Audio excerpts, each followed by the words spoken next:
안녕하십니까? 또 하나님께 예비하기 위해 하나님의 거룩한 성전을 찾으신 우리 모든 동탄세하는 성도님들을 진심으로 환영합니다. 오늘은 속죄제 하나님과 나의 연결고리라는 제목을 통해서 하나님의 말씀을 함께 나누고자 합니다. 하나님의 말씀 레위기 1장에서 12절 4장 1절에서 12절까지의 말씀입니다. 좀 긴 성경절이긴 하지만 함께 번갈아 가면서 봉독하도록 하겠습니다. 여호와께서 모세에게 말씀하여 이르시되 이스라엘 자손에게 말하여 이르라.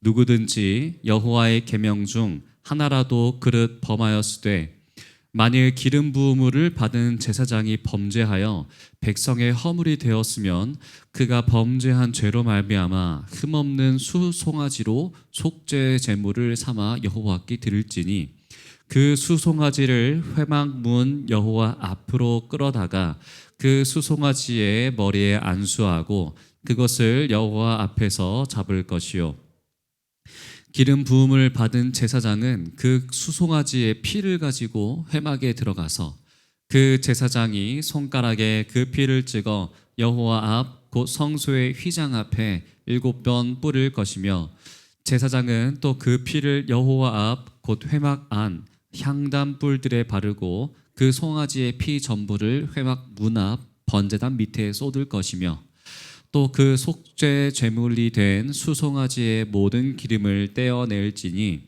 곧 내장에 덮인 기름과 내장에 붙은 모든 기름과 두 콩팥과 그 위의 기름 곧 허리 쪽에 있는 것과 간에 덮인 꺼풀을 콩팥과 함께 떼어내되 화목제 제물의 소액에서 떼어냄 같이 할 것이요 제사장은 그것을 번제단 위에서 불사를 것이며 그 수송아지의 가죽과 그 모든 고기와 그것의 머리와 정강이와 내장과 똥 곧 그 송아지의 전체를 진영 바깥에 재버리는 곳인 정결한 곳으로 가져다가 불로 나무 위에서 사르되 곧 재버리는 곳에서 불사를 지니라.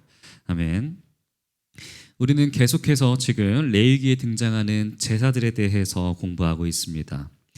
지금까지는 이 감사와 관련된 내용이 계속해서 반복이 되어 왔습니다. 그런데 이제 그 감사에 대한 내용이 마무리가 되고 죄를 속하는 내용으로 들어가게 됩니다. 하나님은 우리에게요 감사할 것을 내어주시고 죄를 내놓으라고 하시는 분이십니다. 우리 예배가 하나님께 감사할 거리를 드리고 또 죄를 내어드릴 수 있는 그런 귀중한 시간이 되길 간절히 바랍니다.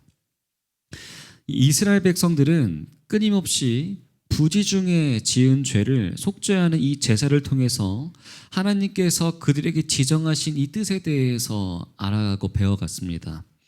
반복적으로 드리는 이 속죄의 제사는 반복적으로 맞닥뜨리게 되는 이 죄의 문제를 어떻게 해결할 것인가에 대해서 알려주고 있는 내용들이에요.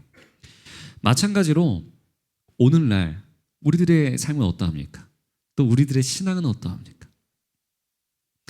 내가 지금 반복적으로 맞닥뜨리고 있는 부지 중에 잘못한 것들, 하나님의 율법을 어기며 살아가는 그러한 죄들, 이런 것들로 우리가 가지게 되는 그러한 죄들, 이것들을 우리가 어떻게 해결할 것인가? 이러한 해결점에 대해서 잘 보여주고 있는 것이 바로 이 속죄제의 제사입니다. 누구든지 실수로 여호와 하나님께서 하지 말라는 것을 할 때가 있습니다. 저도 똑같습니다. 저도 오늘 많이 저지른 것 같아요. 자, 레위기 4장 2절입니다. 여호와의 계명 중 하나라도 그릇 범하였으되 율법 중에 하나라도 어기면이라고 나와 있어요. 한 이스라엘 사람이 일을 하고 있었는데 갑자기 그날이 안식일인 것이 생각이 나게 되었습니다. 이것은 안식일 계명을 어떻게 한 것이죠? 어긴 것입니다. 왜냐하면 여호와 하나님과 함께 쉬는 날이 언제예요? 안식일이기 때문에 그렇죠. 그날은요, 이 안식일은 성전에서 예배하고 봉사하는 일을 해야 합니다. 그런데 개인적인 일 때문에 여호와의 안식일을 어기게 된 것이죠. 이방 사람이라면 문제가 있을까요? 아무런 문제가 없습니다. 하지만 이 사람이 이스라엘 사람이기 때문에 문제가 됩니다. 이것은 여호와의 율법을 어겼기 때문에 죽음으로 대갚아야 합니다. 그런데 이것은 죽기에는 부지 중에 일어난 일이지 않습니까? 얼마나 억울하겠습니까? 하지만 내가 알 수 있는 구체적인 일이 이제는 되었습니다. 왜냐하면은 시간을 보니까 이미 안식일이 되었다는 것을 인지하게 된 것이기 때문이죠. 그렇다면은요, 그때 속죄제를 드리면 되는 것이었습니다. 모르는 중이라도 내가 여호와 하나님의 법을 어겼다라는 것이 인지가 되었다면은 그럼 그때 바로 속죄제를 드렸습니다. 먼저요, 양을 잡았습니다.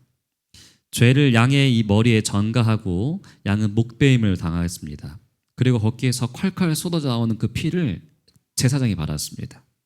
그리고 죄인이 만약에 평민이었다면은 번제단까지만 갑니다.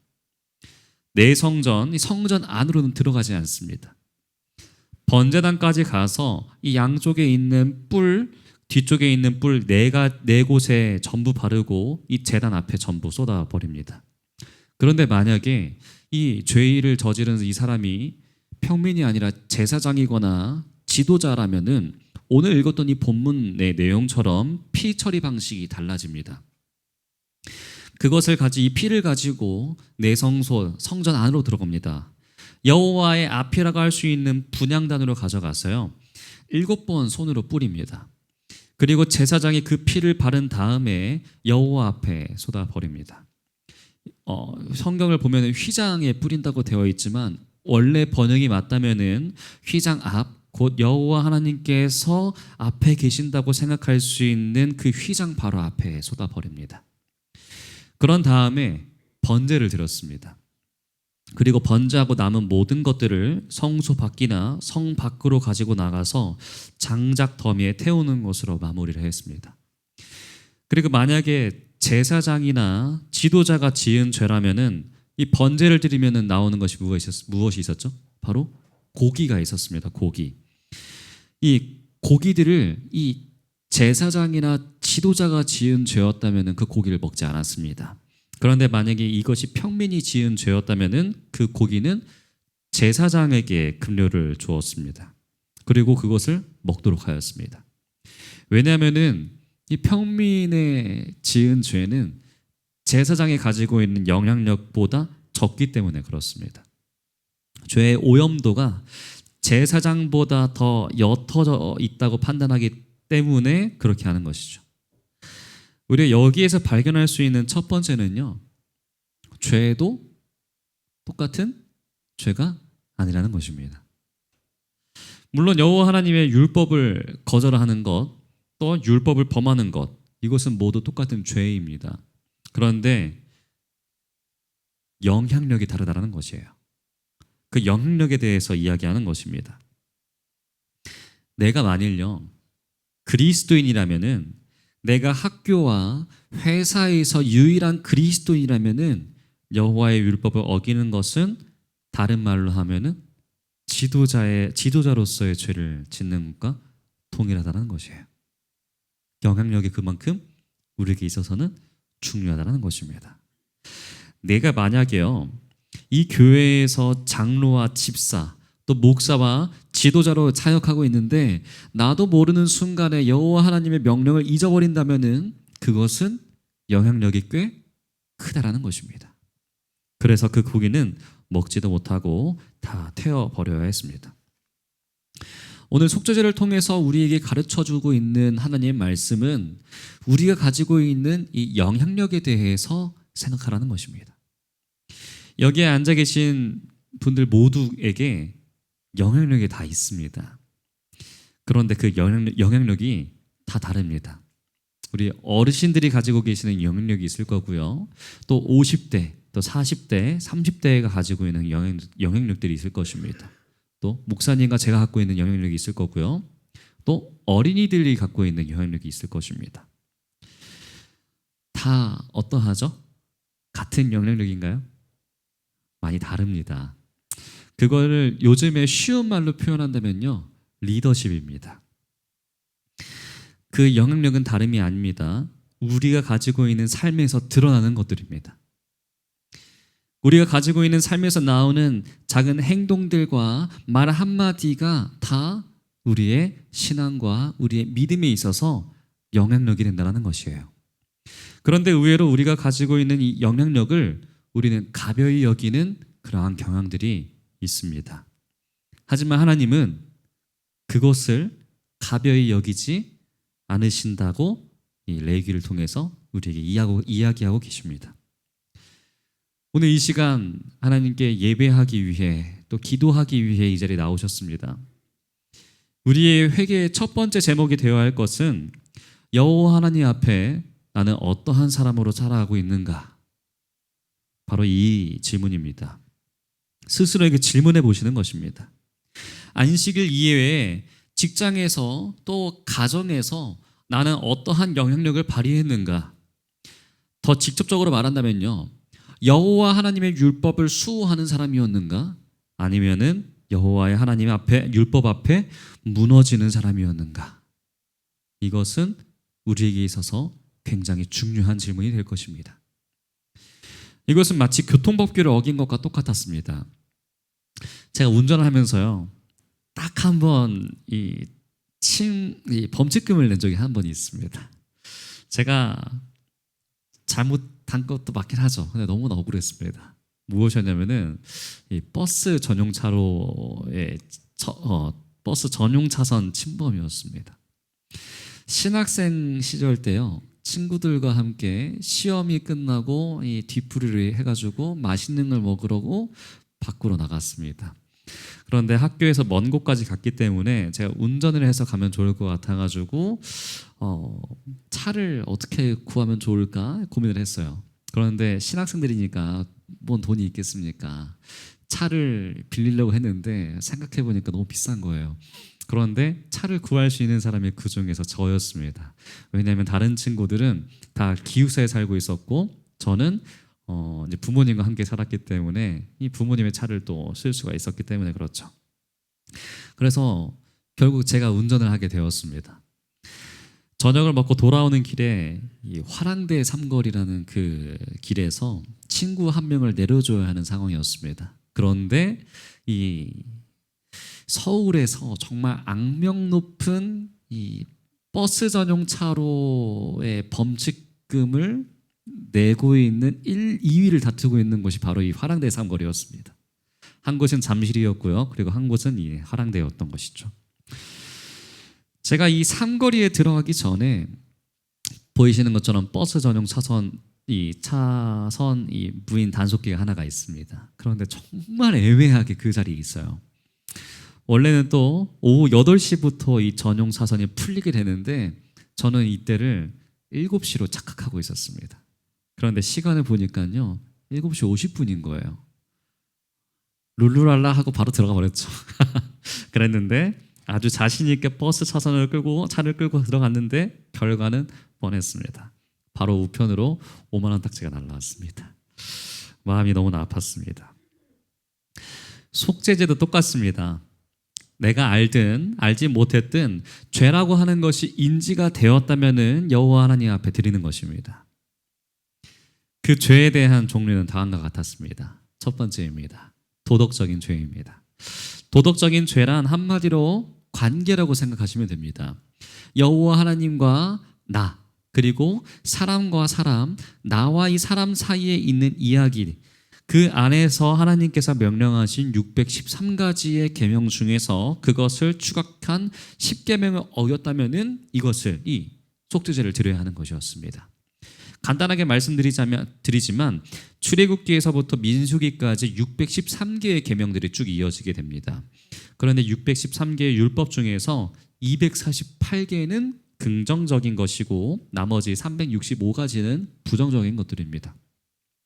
재미있는 것은요, 고대 사람들은 사람의 뼈가 248개가 가지고 있다고 생각을 했다고 합니다. 그리고 나머지 365가지, 이거는 우리의 1년을 나타내고 있는 숫자이죠. 사람이 1년 내내 지켜야 하는 법, 그것을 율법으로 보았던 것이죠. 사람의 전체와 우리가 살아가는 모든 일상들이 우리가 지켜야 하는 율법으로서 생각하고 지켰습니다. 그렇게 생각해 보면은 여호와 하나님께서 추격하신 이 10가지의 계명은 우리가 여호와 하나님과 사람들과의 살아갈 때 반드시 우리가 이루어야 할, 또 지켜야 할 것으로 우리에게 말씀해 주신 것처럼 들리기도 하는 것이겠죠. 두 번째입니다. 무심코 야훼 하나님의 계명을 범하는 죄였고요. 세 번째는 신체적 부정이었습니다. 레위기 8장에 나오는 신체적인 부정인데, 예를 들면 여인이 출산을 하였습니다. 그리고 화혈을 하였어요. 또 사람들이 있는 와중에 더러운 것이 묻었습니다. 이런 것이 되었을 때는 정결케 하기 위해서 속죄제를 드렸습니다. 하지만 이 속죄는 부정결에 대해서 해결하기는 것보다 더 중요한 것은 우리 죄에 대한 문제에 있다는 것을 꼭 기억해 주시길 바랍니다. 어쨌든 속죄제를 통해서 이야기하고 싶은 내용은 이것입니다. 성경은 인간의 죄와 부정결이 성소를 더럽힌다는 것입니다. 다시 한번요. 성경은 인간의 죄와 부정결이 성소를 더럽힌다는 것입니다. 조금 이상하게 들리는 내용인 것 같아요. 레위기 20장에는 몰렉신에게 자녀를 바치는 내용이 등장합니다. 그런데 이 제사를 하나님께서 싫어하십니다. 왜냐하면은 이 유아 제사였기 때문에 그렇습니다. 이 제사를 하나님께서 싫어하실 뿐만 아니라 땅을 더럽히고 성소를 더럽힌다라고 표현하였습니다. 그러니까 이 지금 몰렉에게 자신의 아이를 바치는 그러한 성소와는 거리가 멀게 떨어져 있는 그러한 죄가 성소를 더럽힌다는 것이겠죠. 죄를 지은 곳은 성소 밖인데 내가 죄를 짓고 있으면은 성소 안에서 부정함이 일어난다는 것이에요. 또 레위기 15장에는 이스라엘 백성의 부정결이 등장합니다. 시체를 만지거나 하는 이러한 일들 가운데서도 여호와 하나님께서는 여호와 하나님 앞에서 행하진 죄로 보았고 성소가 더럽혀진 것으로 보았습니다. 이런 모든 것들이 사람도 더럽지만 이러한 죄로 인해서 성소도 더럽혀진다는 이야기예요. 죄는 누가 지었습니까? 사람이 지었습니다. 그런데 왜 성소가 더러워지는 것일까요? 이상하지 않습니까? 왜 그리고 희생으로 바쳐진 짐승의 피가 그걸 누구한테 뿌려야 하는 게 맞는 것 같습니까? 정결해진 그 피로 인해 가지고 그 죄가 전가된 그 피로 인해서 누구한테 뿌려지는 게 맞는 것 같습니까? 우리 인간에게 뿌리는 게 맞지 않습니까? 근데 왜 항상 성소에 뿌려지는 것일까요? 왜 죄를 지은 사람에게 뿌려야 하지 않습니까? 왜 구약에서는 이렇게 이야기하고 있는 것일까요? 우리가 속죄제의 절차에 대해서 함께 다시 보겠습니다. 첫 번째입니다. 죄인이 짐승의 머리에 안수할 때 자백과 더불어서 죄가 짐승에게로 넘어갑니다. 그리고 짐승이 도살될 때 그 짐승이 죄값을 치르고 피를 흘리며 죽게 됩니다. 또 제사장이 피를 성전의 기물에 뿌리고 바르게 됩니다. 이때 기물과 성전이 깨끗이 청소가 되는데 피를 통해 기물의 오염이 흡수되어서 짐승의 고기로 넘어오게 됩니다.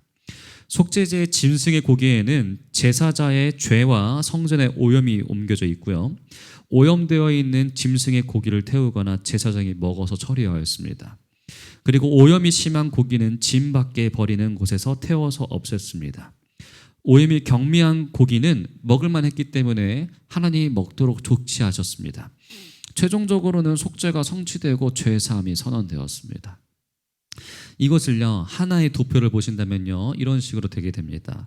죄를 고백해서 이 짐승에게 전가가 되었고 피로 성소에 이 성소가 세척되고 고기에 흡수가 되어서 속죄가 일어나게 됩니다. 성소가 깨끗하게 되는 것을 사람의 용서와 똑같이 보아다라는 것이겠죠. 왜 그럴까요? 이유는 바로 이 시내산의 언약 때문에 그렇습니다. 시내산 언약은 출애굽기 24장에 나옵니다. 그런데 여기 보이시는 이 사진과 같이, 그림과 같이 하나님께서 산 위에 앉아 계시고 산 기슭에는 70인의 장로들과 그리고 그 지도자들이 모여 있었습니다. 그리고 산 아래에는 일반 백성들이 서 있습니다. 이것을 도표로 또 보신다면요, 이렇게 됩니다. 모세가요, 산 꼭대기 있고요. 70인 장로와 아론과 아들들 그리고 하나님 백성들이 이렇게 쭉 있습니다. 그런데 지성소까지 진입했던 대제사장들이 모세의 역할과 동일하게 되는 것처럼 보입니다. 또 내성소까지만 출입했던 제사장들이 있었습니다. 그리고 하나님의 일반적인 백성들은 성전 마당까지만 출입했습니다. 성소 제일 한가운데에는 대제사장만 들어갈 수 있었습니다. 하나님을 만나기 위해서였죠. 신의 산이 하나님을 만날 수 있는 성소가 된 것입니다. 대표로 모세가 간 것이었고요. 그리고 내성소까지는 제사장들이 진입할 수 있었습니다. 백성의 지도자들의 하나님께서는 제사장으로 봐주신 것이겠죠. 일반 백성들은 뜰까지만 들어갈 수 있었습니다. 지금 일반적인 백성들은 산 아래에 있습니다. 마치 하나의 성소처럼 보여집니다. 출애굽기 25장 8절입니다. 내가 그들 중에 거할 성소를 그들이 나를 위하여 짓되. 하나님께서 이 성소에 대한 개념을 만들어 주시고 이 성소를 통해서 언약을 맺으시는 이유는 딱 한 가지입니다. 우리와 함께 하시기 위함입니다. 하나님께서 우리와 함께 하시기 위함입니다. 이 구조를 계속해서 반복적으로 우리에게 보여주십니다. 언약이 있을 때마다 하나님과 가장 가까이 만나야 하는 그 가까운 곳에서 대제사장이 만나게 됩니다. 그 다음에는 지도자, 그 다음은 백성들의 구조가 반복이 됩니다. 왜냐하면은 하나님께서 우리와 함께 하시기 위해서 마련하신 방법이기 때문에 그렇습니다. 그런데 여기에서 우리가 주목할 점이 하나가 있습니다. 제사를 드리는데 이 시내산 언약을 맺을 때 24마리의 소를 잡았습니다. 12마리는요 화목제로 각 지파를 위해서 드렸습니다. 또 나머지 12마리는 속죄제로 각 지파를 위해서 잡게 되었습니다. 자, 소 한 마리에게서 나오는 피의 양만 해도 얼마입니까? 엄청나게 됩니다. 그런데 몇 마리예요? 24마리의 피입니다. 얼마나 많았을까요, 양이? 그런데 그것을 어디에 퍼부었냐면은 절반은 번제단에, 절반은 백성의 지도자들에게 퍼부었습니다. 그리고 언약을 맺으셨습니다. 여호와 하나님께서 거주하시는 곳은 성소뿐만이 아니라는 것이에요. 이 백성들에게도 거주해야 함을 이야기해 주고 계시는 것입니다. 지금부터는 이 백성들이나 성전이나 유기적으로 연결되어 있게 되는 상황이었습니다. 따라서 백성의 잘못이 있다면요 성전의 잘못이 전달이 되었습니다. 그러나 성전은 하나님께서 계시기 때문에 잘못이 생길 수가 없죠. 그래서 이스라엘의 백성의 오염은 떨어져 있지만 유기적으로 이어져 있었기 때문에 성전을 오염시켰습니다. 그러나 성전의 정화는 백성들과 유기적으로 이어져 있었기 때문에 백성들을 정화시키게 되었습니다. 이것이 하나님의 약속이었습니다. 그런데도 이해가 잘 되지 않는 내용들입니다. 누가 잘못했는데요? 우리 인간이 잘못했는데 하나님의 성소가 왜 더럽게 됩니까? 그런데 마가복음 14장 24절을 함께 보시겠습니다. 함께 읽도록 하겠습니다. 시작. 이르시되 이것은 많은 사람을 위하여 흘리는 나의 피 곧 언약의 피니라. 시내산에서 하나님께서 이 이스라엘 백성들과 맺으신 언약을 옛 언약이라 부릅니다. 그리고 십자가에서 이 땅에 살고 있는 백성들과 맺으신 그 언약을 새 언약이라고 부르는데 그 언약을 맺은 자리에 누가 증인으로 있었냐면은 예수님의 제자들이 있었습니다. 예수님께서 하시는 이야기, 이것은 많은 사람들을 위해서 쏟은 나의 언약의 피라고 말씀하고 계십니다. 그러니까 지금 예수님의 그 언약의 피가 출애굽기 24장에서 흘려진 것처럼 여기에서도 흘려지고 있다는 내용이겠죠. 그때는 피가 흘려졌을 때 성전과 이스라엘 백성들을 유기적으로 연결시켰다면은 이제 지금부터는 그 이야기가 달라지게 된다는 것입니다. 이 성전의 형태는요 구약에서 신약으로 넘어가면서 그 모습이 계속해서 변형되는 것을 우리가 알 수 있습니다. 성막에서 건물로 변경되었고요. 그 건물의 성전이 누가 이 땅에 오셨기 때문에 예수님께서 오셨기 때문에 예수님으로 옮겨지게 됩니다. 그리고 우리에게 하시는 말씀이 있습니다. 고린도전서 3장 16절 17절입니다. 너희는 너희가 하나님의 성전인 것과 하나님의 성령이 너희 안에 계시는 것을 알지 못하느냐? 누구든지 하나님의 성전을 더럽히면 하나님이 그 사람을 멸하시리라. 하나님의 성전은 거룩하니 너희도 그러하니라. 이제는 이 성소가 누가 된 것이에요? 우리가 된 것입니다. 제가 된 것입니다. 여기에 계신 성도 모든 여러분들 한 사람 한 사람이 다 성소인 것입니다. 그렇다면 예수 그리스도께서 6월절 어린 양으로 언약의 피를 흘리셨다는 것은 마치 출애굽기 24장에 나오는 것처럼 성전과 사람을 하나로 이으셨던 것처럼 이제는 내가 성전인 동시에 무엇이 되는 것이에요? 교회가 되는 것입니다. 내가 교회라는 것이에요. 성령께서 우리 안에 거하시기 위해서 피를 흘리셨고 언약을 맺으셨습니다. 하나님의 성전인 내가 되었다라고 이제 예수님께서 우리에게 이야기해주고 계시는 것이죠. 곧 신자들의 모임, 나 한 사람이 하나님의 거룩한 성전이 되는 것입니다. 그럼 여기는 우리는 어떻게 유지를 해야 할까요? 깨끗하게 유지해야 합니다. 깨끗하게 하는 그런 유지가 우리의 삶 가운데 매일매일 필요하다는 것입니다. 그렇기 때문에 우리가 죄를 하나님께 범했다면 우리는 반드시 무엇을 드려야 합니까? 하나님께 속죄제를 드려야 합니다. 성전을 깨끗게 하듯이 우리를 깨끗게 하는 하나님의 은혜가 매일 있어야 합니다. 그러기 위해서는 하나님께서 주신 감사에 대해서 우리가 고백하셔야 합니다. 그래서 레위기 앞에 있는 이 세 가지의 제사가 다 감사에 대한 이야기입니다. 그리고 이 감사에 대해서 고백한다는 것은 다른 말로는 감사할 것을 우리가 받았다라는 것이고 이제부터는 내가 가지고 있는 것을 하나님께 내어드려야 한다는 것입니다. 죄를 깨끗이 씻어야 하는 것처럼 더러운 곳을 깨끗하게 하는 것처럼 내가 가지고 있는 것들을 하나님께 내어드려야 합니다. 우리는 대부분 성전을 건물의 형태인 성전으로 생각합니다. 그런데 교회라는 단어는 회중, 사람들이 모여있는 모임이라는 의미를 가지고 있습니다. 한 사람 한 사람이 레위기, 출애굽기의 언약으로 하나님의 성전과 같이 되었던 것처럼 오늘 우리도 여호와 하나님의 교회로 모여있다는 이야기를 지금 해주고 계신다는 사실이겠죠. 그렇다면은 우리의 이 성전들이 어떻게 되어야 할까요? 깨끗하게 되어야 합니다. 신자의 죄는 이제 사람 성전, 곧 교회를 오염시킨다는 것입니다. 마치 이스라엘 백성 하나하나가 성전을 더럽혔던 것처럼 나 한 사람의 죄의 문제가 나 하나로 끝나게 되는 것이 아니라는 것입니다. 우리 전체의 문제가 되게 되는 것입니다. 나 한 사람의 죄가 여러 사람에게 영향을 끼칠 수 있다는 것입니다. 심지어 내가 가지고 있는 숨겨진 죄악이라 할지라도 이것을 품고 있다면은 우리의 하나님의 거룩한 성전은 더럽혀져 있습니다. 레위기의 개념처럼 말이죠. 그렇다면은 내가 가지고 있는 죄악을 가지고 있다면은 성전인 교회가 더럽혀지게 되는 것이기 때문에 내가 가지고 있는 죄와 내 옆 사람이 가지고 있는 죄가 우리의 교회를 연합하지 못하도록 하는 결정적인 사유가 된다는 것입니다.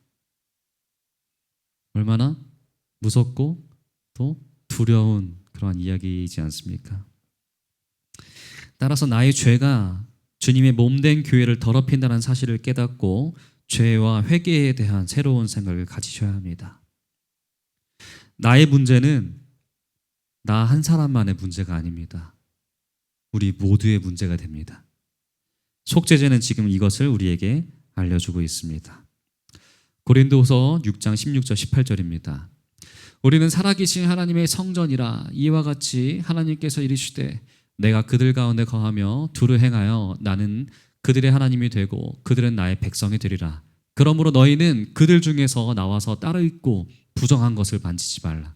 내가 너희를 영접하여 너희에게 아버지가 되고 너희는 내게 자녀가 되리라. 전능하신 주의 말씀이니라 하셨느니라. 이 말씀을 통해서요, 회개의 필요성을 우리가 다시 바라보게 됩니다. 이 한 사람이 내 옆에 있는 한 사람이요 하늘에 못 가는 것이 그 사람 때문만이 아니라는 것이에요.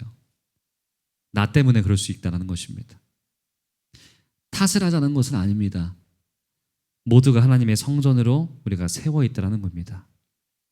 그렇다면 우리는 어떻게 살아가야 할까요? 하나님의 구름을 따라서 이동했던 성전을 생각해 봐야 합니다. 하나님의 구름은 하나님의 임재를 상징했습니다. 구름 기둥이나 불 기둥이 움직이면은 이스라엘 백성들은 움직였습니다. 그들 한가운데에 하나님의 구름이 위치해 있었습니다. 지금부터 우리가 하나님의 거룩한 성전이라면은 성령 하나님께서 우리를 지도해 주시도록 우리에게 철저한 회개가 필요합니다.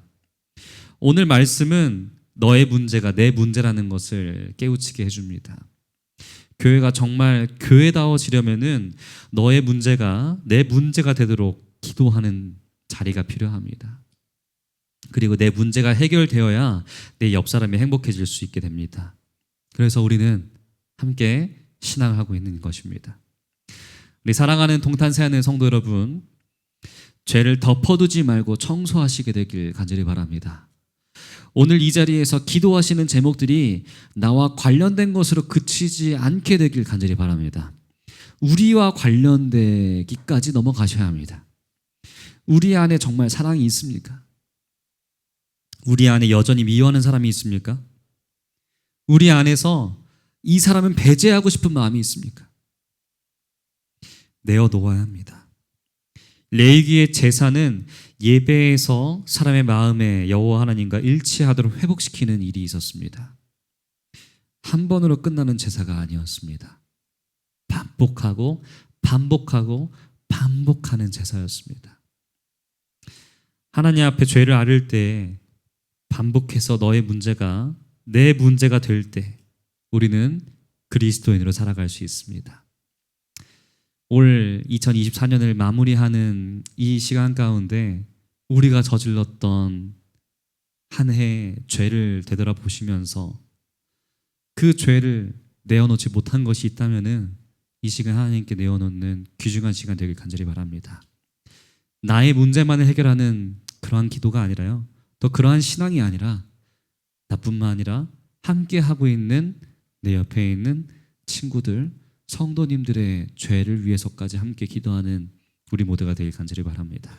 그리하여서 우리 안에 진정한 사랑이 존재하고 하나님의 말씀대로 살아가려고 노력하고 하나님의 율법을 지키려고 또 순종하는 그러한 사랑하는 동탄세하는 성도 여러분들이 되시길 간절히 바랍니다.